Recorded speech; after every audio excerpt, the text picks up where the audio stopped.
Now, there is also the impact of anxiety on your cognition, and I'm going to talk to that a little bit, and it's about your thinking patterns. So what happens is, because you are constantly feeling like you're in danger, your thinking patterns are affected. So you will find yourself catastrophizing things.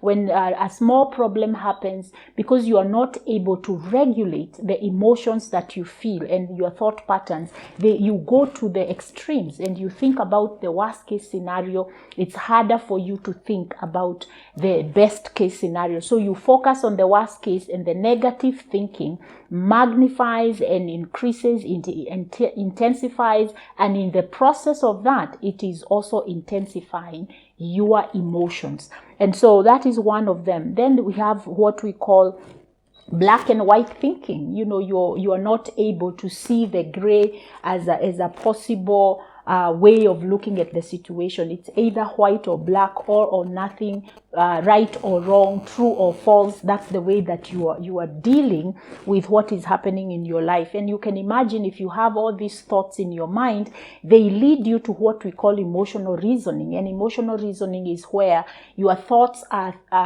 overridden by your emotions. And so now you are thinking with your body, you are thinking with your feelings. You're not even considering the facts. So if you feel it, then it must be true, and that can cause a lot of fear. It can cause a lot of problems with other people and with yourself. Then we have the problem of concentrating. So imagine if you are thinking about this thing and you are ruminating over it over and over, and you are thinking of the worst case scenario, then you are not going to be able to focus or concentrate. Then there are feelings of confusion, which leads to indecisiveness, and you are finding yourself not able to make decisions because constantly you are questioning yourself. What if? What about that? What about the other? And you are not able to look at what you could do to more of the problem solving or the logical thinking, or what we might call the wise mind. You are constantly going with your negative thoughts.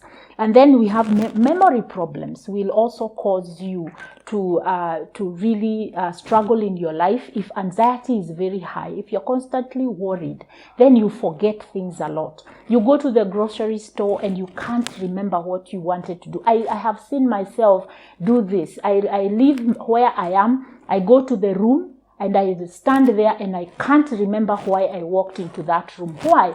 Because I'm not living intentionally or consciously.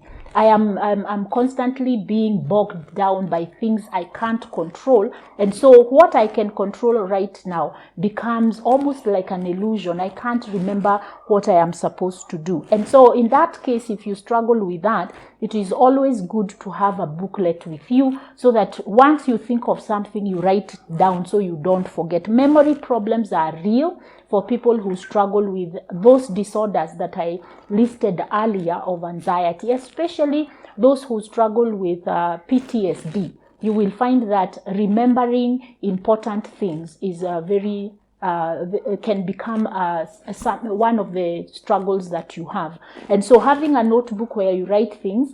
And how do you do that? You do need to accept that you have these issues, and until you find a solution for them, it is okay to get yourself some help on how to manage those the impact of anxiety on your mind. And then we have mood swings. And this is in the area of now the mood, the psychological space, the affective, what we call affective space of your life. And you will find that people who have constant anxiety, they have this flat face, they look serious, they look tense all the time. And then, of course, they may have what we call flat affect. They don't have any emotion on them. And so you want to make sure that you're dealing with this anxiety so that people don't experience you like that.